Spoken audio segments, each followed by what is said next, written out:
네, 글로벌 외신을 전합니다. 외신 인사이드 코너입니다. 네, 오늘 외신 인사이드는요, 국내 최고의 채권 애널리스트들과 함께하는 만큼 다양한 채권 소식들을 준비를 해서 왔는데요. 먼저 외신 탑5부터 소개를 해드리도록 하겠습니다. 먼저 5위 기사는요, 한국 정부 메르스가 미칠 경제적 여파에 대응할 준비가 되어 있다라는 로이터 기사였습니다. 한국 정부가 메르스 확산에 따른 부정적 여파를 우려해서 중소기업에 841억 원을 지원하기로 했습니다. 메르스 확산에 따라 지난 주말 공연, 관광, 식당 예약이 모두 취소가 됐는데요. 로이터는 이런 상황이 지속될 경우에 세월호 사건 이후에 위축됐었던 그 경기 침체보다 훨씬 더 심각한 어려움이 있을 것으로 보고 민간 소비 심리의 위축을 간과해서는 안 된다라고 지적했습니다. 비슷한 질병은 아니지만 어쨌거나 질병이 있었죠. 2003년에 사스가 있었고요. 그리고 기사에서 얘기했었던 세월호 사건이 경제적으로 굉장히 많은 여파를 만들었었는데 그때 상황이 어땠고 지금과 비교했을 때는 어느 정도 지속될 거라고 보시나요?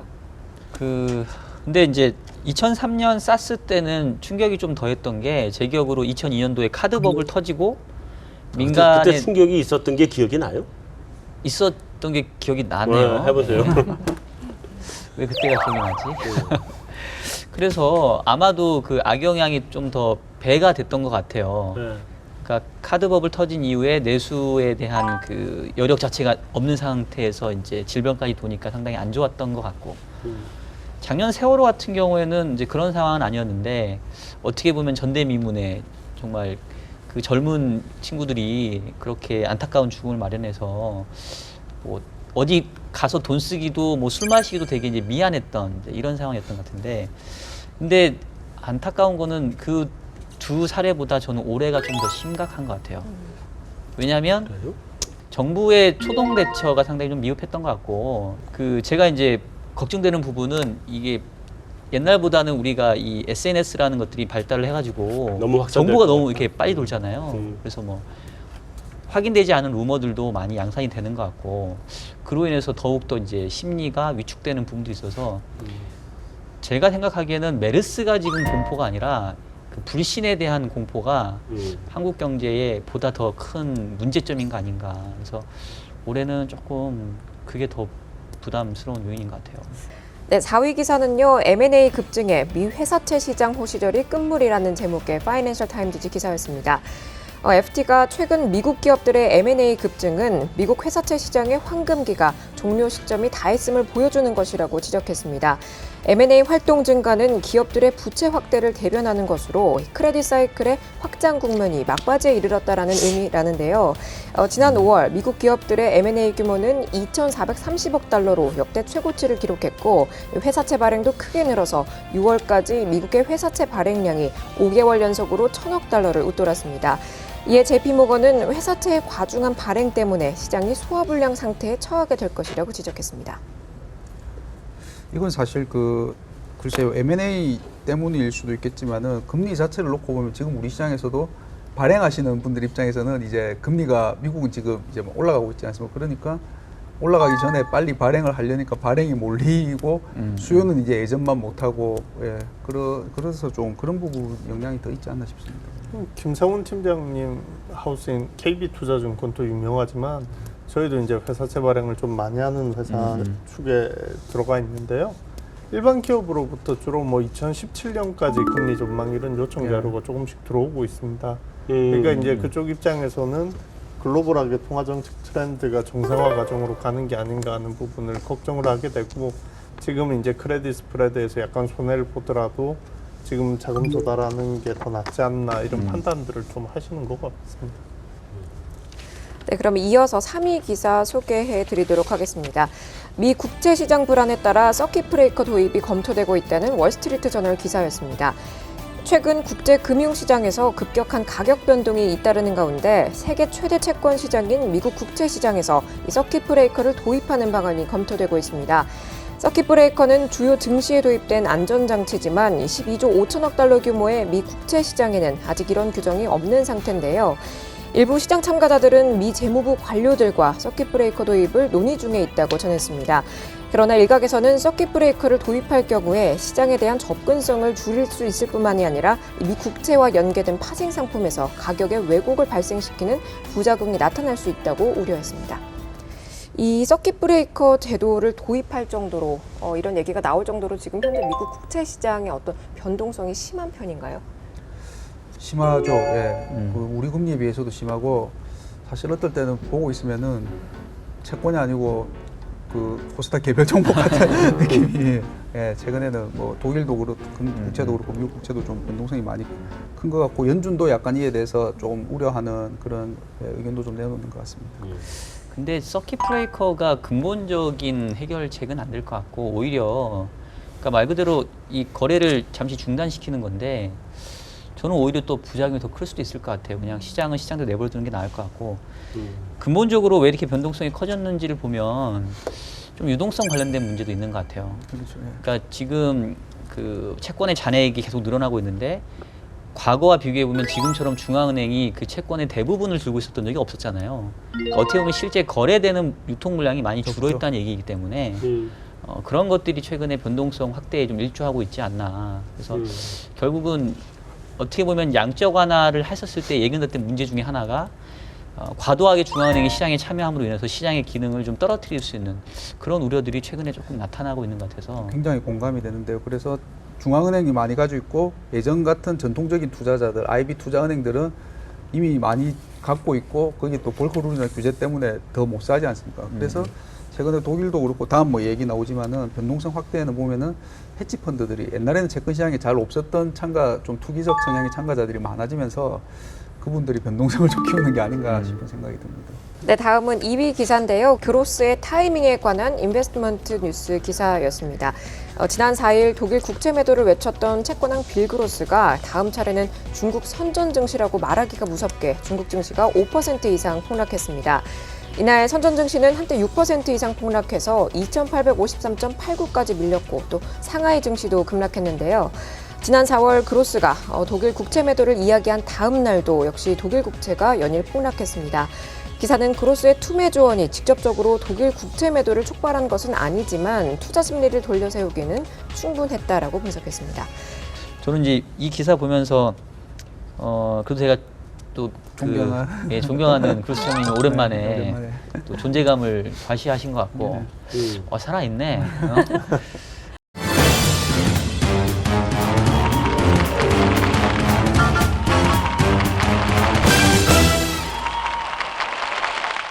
근데 이제 안타까운 거는 정작 본인은 포지션을 취하지 못했다는 거. 예. 그러니까 자기가 얘기하면서도 이렇게 빨리 반응할 줄은 몰랐나 봐요. 그때는 금리 자체가 물리적 하한선이 제로로 가고 말씀하시고 아까 제가 이제 추측하는 일부 헤지 펀드가 던지니까 거기들은 뭐 안 보죠. 가격만 보고 막 던지는데 IB들은 못 받아주고 그러면서 더 좀 이렇게 뭐 예전에 말하는 플래시 크래시 같은 주식 쪽에서 그렇게 돼버린 것 같고요. 중국 증시 왜 또 증시를 말씀하셨는지 모르겠는데 빠지고 그 다음 얼마 있다 또 다시 반등하고 뭐 그런 것 같고 여기서도 뭐 지금 아직은 아니라고 단서를 다셨지만은 좀 하여튼 지금 자리를 옮기시고 나서는 말씀하신 것처럼 간만에 존재감을 드러내셨는데 약간 좀 재밌어지셨다고 해야 되나 좀 그런 느낌이 듭니다. 한 주 동안 클릭수가 가장 많았던 인포맥스 단말기 1위 기사는요. 미 금리 인상 조짐에 신흥국 채권 매도가 늘면서 테이퍼 텐트럼 재현이 우려된다라는 제목의 파이낸셜 타임즈 기사였습니다. 미국의 금리 인상 조짐이 신흥국 채권에 대한 매도세로 이어지면서 시장의 혼란이 재현될 것이라는 우려가 커지고 있습니다. 예상보다 높았던 5월 미국 고용 지표가 올해 금리 인상에 대한 기대감을 증폭시켜서 투자자들의 시선이 신흥국의 위험 자산에서 미국 투자 쪽으로 옮겨질 것으로 보인다고 기사는 전했는데요. 세계은행은 연준의 통화 정책 변화가 신흥국으로의 현금 흐름을 최대 80%까지 돌려놓을 수 있다라고 예측을 했고 국제금융협회는 최근 한 달 동안 투자자들이 신흥국 채권에서 44억 달러를 줄였다고 집계하면서 이미 변화가 나타나고 있다고 주장했습니다. 이 신흥국 채권 투자 그 위험성이 여전한 건 아닌가요? 이미 뭐 지난해 말 달러가 한번 강세로 갔을 때 일부 신흥국에서는 자금이 빠져나가기 시작했고요. 뭐 대표적인 국가가 이제 인도네시아 같은 경우는 그리고 그 나라는 이제 외환 보유고도 좀 적고 채권 시장에 외국인이 워낙 많고 빠져나가니까 다른 외국인 또 빠져나가고 하면서 좀 악순환을 보이고 있고 신흥국에서도 뭐 예전에 그 2년 전에 버냉키 쇼크 때 저희가 얘기 많이 한 이제 한번 언급됐던 프레질 5 5개 대표적인 신흥국 중에서 여기도 계속 그대로 나오네요 보니까. 근데 인도는 좀 환경이 좋아졌기 때문에 인도는 빠지고 인도네시아는 이미 좀 망가졌고 나머지 남아공 특히 브라질은 주의해야 된다. 뭐 계속 그런 내용이죠. 방금 이야기했던 그 1위 기사에서는 테이퍼 텐트럼의 우려에 목소리가 굉장히 커지고 있다라고 보고 있는데요. 지금 소개해드릴 오늘 이야기할 집중 토크 기사에서는 그 테이퍼 텐트럼의 우려가 2013년과는 조금 다를 거다라는 내용의 기사를 가지고 왔습니다. 그 월스트리트 저널의 페드 전문 기자로 유명한 존 힐셀레스라는 사람이요. 이 국제 금리가 오르고 있는 건 경제 회복에 대한 어떤 확신에 기반한 거다라고 얘기를 하면서 이번 금리 인상은 시장이 소화할 정도일 거다라고 예상을 했는데요. 이번 주 집중 토크 기사는 테이퍼 텐트럼 무려 2013년과 다르다라는 제목의 월스트리트 저널 기사였습니다.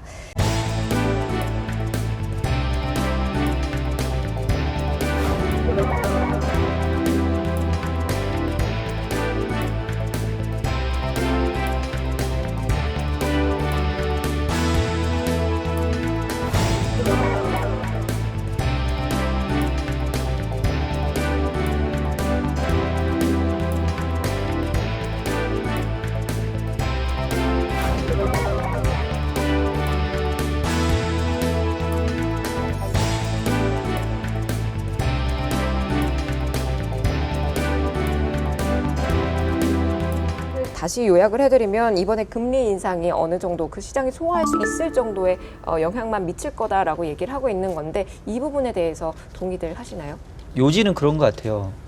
그 최근에 금리가 올라가는 이유가 긴축 자체에 대한 공포감을 반영한 거냐, 아니면 그동안 통화 정책이 이제 효과를 내서 경기도 좋아지고 물가도 올라가니까 당연히 금리도 올라가는 게 자연스럽다, 이러한 어떤 자연스러운 반응인 건지 이제 이거에 따라 다른 것 같은데, 지금 이 힐셀렌스 기자가 얘기하는 거는 2013년도에는 펀더멘탈에 대한 확신 없이 그냥 통화 정책에 대한 공포감 때문에 올랐던 거고, 지금은 경기 회복이 뒷받침되고 있으니 그때하고는 상황이 다르다, 이제 이런 얘기를 아마 하고 있는 것 같은데, 저는 일정 부분 동의를 합니다. 왜냐하면 그때하고 지금의 이제 몇 가지 차이점이 있는데, 제가 가장 그 주목하는 차이점은 우리 이제 채권 시장에도 보게 되면 물가체의 그 기대 인플레이션을 측정할 수 있는 BI라는 게 있지 않습니까? 근데 걔를 보면 2013년도에는 그 물가체 BI가 상당히 이렇게 스테이블했어요.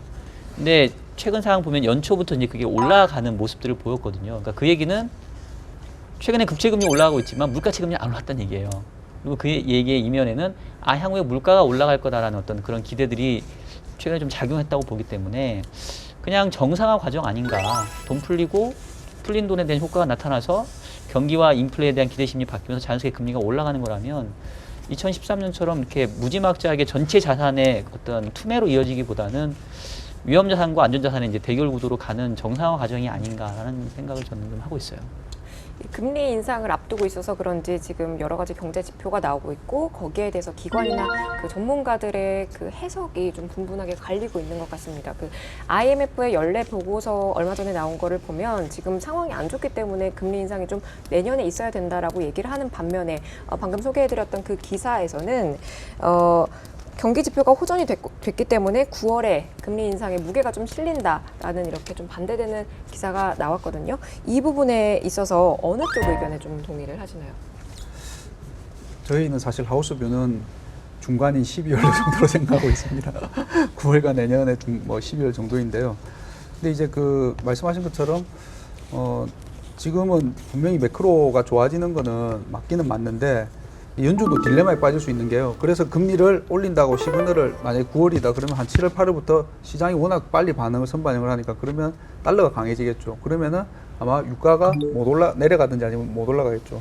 그러면은 연준 입장에서는 경기가 좋아서 금리를 올린다고 하니까 달러가 강해지면서 그럼 미국은 수출이 또 안 되고, 그리고 유가가 올라오는 게 주춤하면은 물가가 연준이 바라는 만큼 좀 더 올라와줘야지 인상의 명분이 되는데 그것도 좀 주춤하고 딜레마에 빠질 수 있을 것 같아요, 보면. 그래서 연준도 시장을 조금 달래면서 연말 저희가 봤을 때는 그래서 뭐 연말 정도로 가지 않을까 싶고요. 근데 한 가지 여기서도 계속 얘기 나오는데 서로 시장과 중앙은행이 서로 어떻게 보면 뭐라고 해야 될까요? 치킨 게임은 아니고 시소 게임이라고 해야 될까요?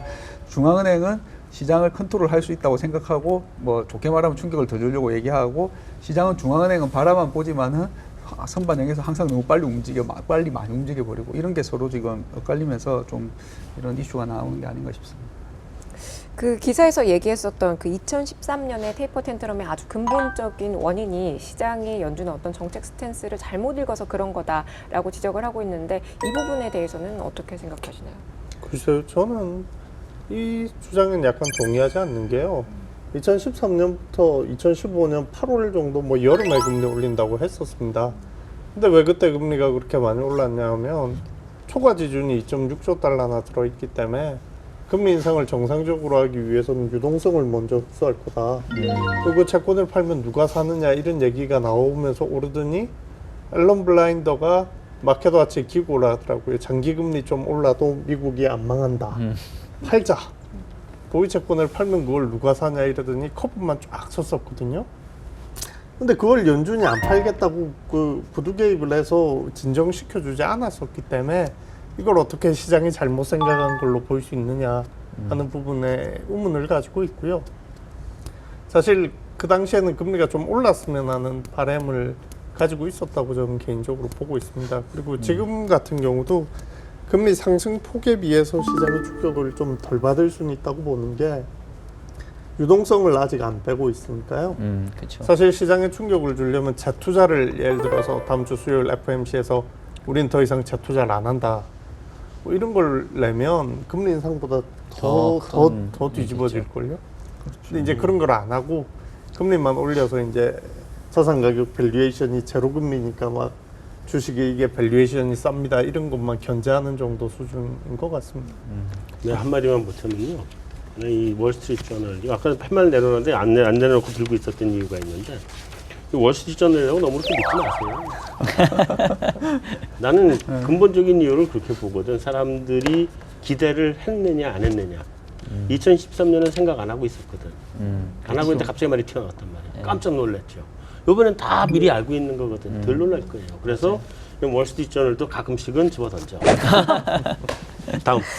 네, 그래서 뭐 영향은 그렇게 크지 않을 거다라고 얘기는 하고 있지만 기사 네. 마지막에서는 뭐 위험성은 언제나 도사리고 있다라고 얘기하면서 그 중앙은행의 조치 그리고 경제 펀더멘털에 따라서 금리가 급등할 수 있다라고 얘기를 하고 있는데 이 부분에 대해서는 어떻게 생각하시나요? 뭐 이렇게 대단히 급등하겠어요. 그냥 급등까지는 아닐 것 같고 조금 이상 반응이 있을 수는 있겠죠. 아까 이정범 연구원 얘기했던 것처럼 채권 쪽이나 이런 쪽에 손을 뭐 대거나 이러면 좀 할 수 있고 그러지 않으면 뭐 그냥 뭐 우리가 괜히 걱정한 그런 게 될 수도 있고 그런 것 같아요. 그때는 미국 국제 10년물 금리가 한 달여 조금 넘게 만에 100bp 넘게 올랐을 보면 근데 그거에 비하면 지금은 굉장히 조금 말씀하신 것처럼 그때는 아무도 생각 안 하는데 테이퍼 듣도 보도 못한 얘기하니까 난리가 났던 거고 지금은 저는 본부장님 의견에 상당히 공감이 가는 편입니다.